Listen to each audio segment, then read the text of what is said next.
Bonjour à tous les amis, c'est encore moi Kevin, auteur du blog Le Japon en noir et blanc. Aujourd'hui j'ai décidé de revenir avec une story time.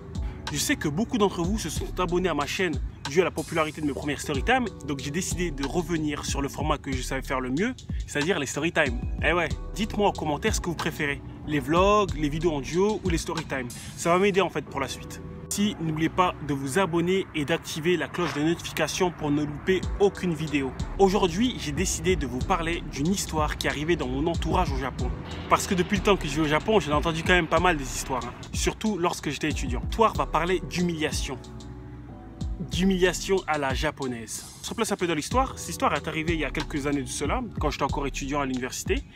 Et j'avais un pote qui sortait avec une japonaise, ou du moins entretenait une relation spéciale avec une japonaise. Je dis spéciale, je parle d'une relation purement physique, purement charnelle, purement sous la couette, pour rester poli. Tout se passait bien pour eux, du moins tout avait été mis au clair concernant les détails de leur relation.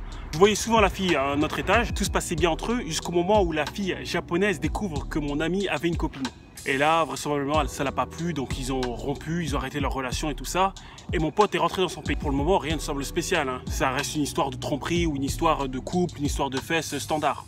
C'est à ce moment-là que j'ai compris que mon ami venait de faire une grosse erreur, qu'il avait fait une grosse erreur en entretenant une relation avec cette fille. C'est un après-midi, je regarde mon téléphone et je reçois le message d'un pote qui vivait toujours au Japon et qui me sort « Hey Kevin, c'est toi le pote du violeur, de l'harceleur ?» Je lui dis « Mais de quoi tu me parles ?» Et il me dit qu'apparemment, mon pote étranger qui sortait avec la japonaise était accusé d'harcèlement, de viol et d'intimidation. Je sors, mais qui dit ça? Qui dit ça? Et là, il me dit, ouais, c'est cette meuf-là.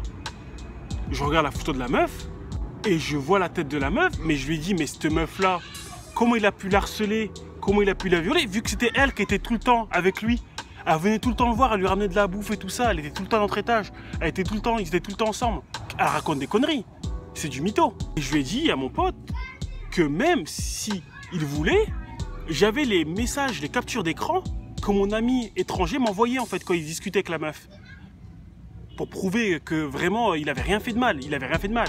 Il avait juste abusé un peu au niveau de la relation, mais il avait rien fait de contraire à son éthique. Ça veut dire de viol, de harcèlement ou des trucs comme ça.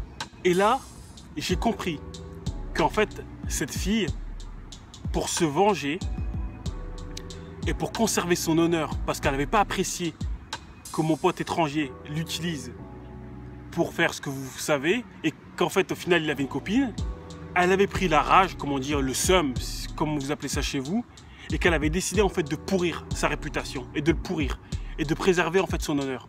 Moi, je trouvais ça vraiment très bas de faire ça, et de mentir comme ça, parce que elle fait ça avec quelqu'un qui n'est même plus dans le pays, qui n'est même plus au Japon. Je vois même pas l'intérêt en fait de faire ça. Les autres Japonais, ils s'en foutent, que tu es sorti avec un étranger qui t'a utilisé. Ils s'en foutent. Mais j'ai trouvé ça bas. Après, moi, je trouve que ça reflète bien une partie de la société japonaise. Tout est basé sur l'honneur.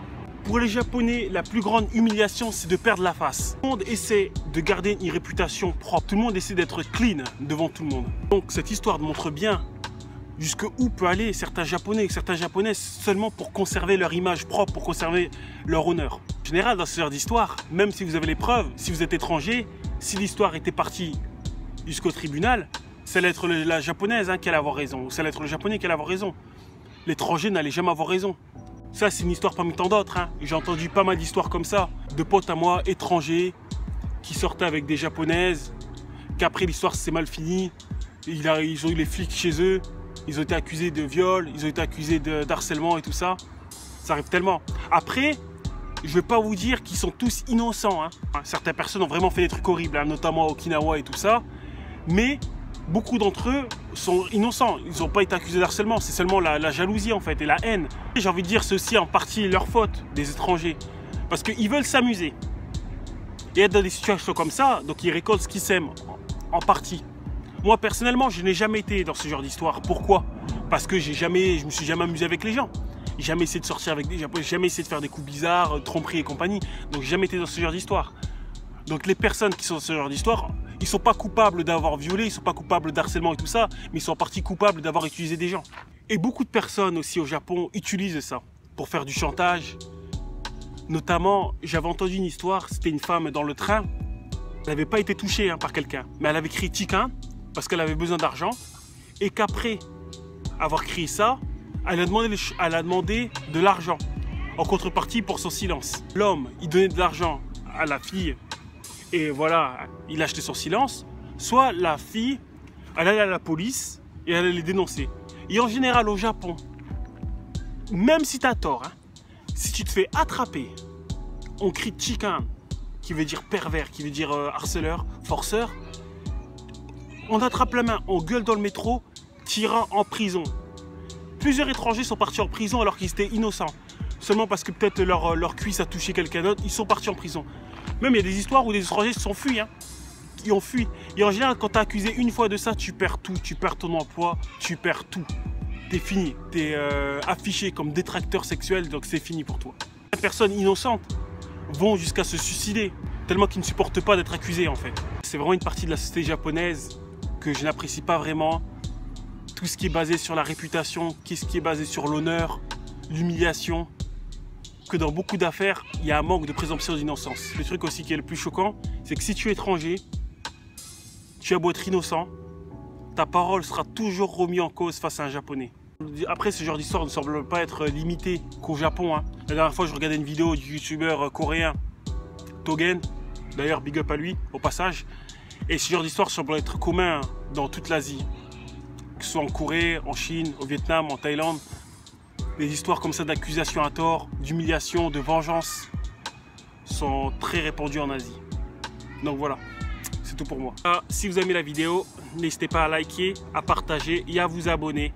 Et n'oubliez pas de me rejoindre sur Instagram et d'écrire en commentaire ce que vous aimez le plus sur ma chaîne.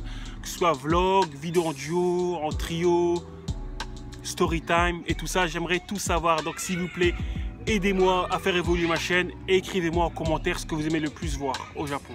Voilà. Peace.